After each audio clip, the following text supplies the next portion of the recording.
আসসালামু আলাইকুম প্রিয় দর্শক শ্রোতা, আপনি কি হঠাৎ ওজন বেড়ে যাওয়া, ক্লান্তি ভাব, চুল পড়া বা মন খারাপের সমস্যায় ভুগছেন? হতে পারে এগুলো টিএসএইচ হরমোনের ভারসাম্যহীনতার লক্ষণ। আজকের ভিডিওতে জানবো টিএসএইচ বা থাইরয়েড স্টিমুলেটিং হরমোনের সমস্যা হলে কিভাবে হোমিওপ্যাথি চিকিৎসা সাহায্য করতে পারে। টিএসএইচ হলো একটি হরমোন যা পিটুইটারি গ্রন্থি থেকে নিঃসৃত হয় এবং থাইরয়েড গ্রন্থিকে নিয়ন্ত্রণ করে।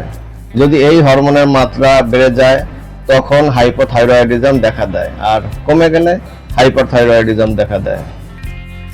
আসুন জেনে নেওয়া যাক থাইরয়েড হরমোনের চিকিৎসায় হোমিওপ্যাথিক ওষুধ সম্পর্কে।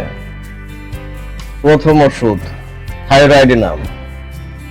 থাইরয়েডের কার্যক্ষমতা বাড়াতে ও হাইপোথাইরয়েডিজম নিয়ন্ত্রণ রাখতে কার্যকর ওষুধ থাইরয়েডিনাম। এটি সাধারণত রোগীর অতিরিক্ত ক্লান্তি, ওজন বৃদ্ধি, ঠান্ডা অনুভব এসব লক্ষণে ব্যবহার হয়ে থাকে।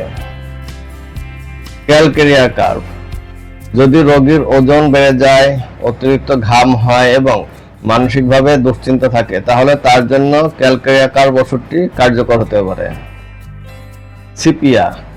মেয়েদের মধ্যে হরমোনের ভারসাম্যহীনতা, মাসিক অনিয়ম ও হতাশাজনিত লক্ষণে সিপিয়া খুবই কার্যকর একটি ওষুধ। ন্যাট্রামিওর। যাদের মন খারাপ থাকে, একা থাকতে ভালোবাসেন এবং অতিরিক্ত ক্লান্তি বোধ করেন তাদের জন্য এটি উপযোগী একটি ওষুধ। নির্বাচিত ওষুধে 30 বা 200 শক্তি দিনে 3 বার সেবন করতে হয়। এই সমস্যায় ওষুধ দীর্ঘদিন সেবন করতে হয়।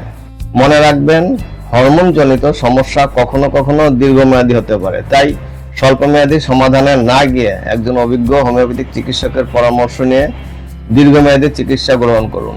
আর হোমিও চিকিৎসায় ধৈর্য, নিয়মিত ওষুধ গ্রহণ সাফল্যেরই মূল চাবিকাঠি। স্বাস্থ্য সচেতন থাকুন, শরীর ও মন দুটোকেই গুরুত্ব দিন। প্রিয় দর্শক শ্রোতা, ভিডিওটি ভালো লাগলে লাইক ও শেয়ার করুন, সাবস্ক্রাইব করতে ভুলবেন না। আজ এ পর্যন্ত রাখছি।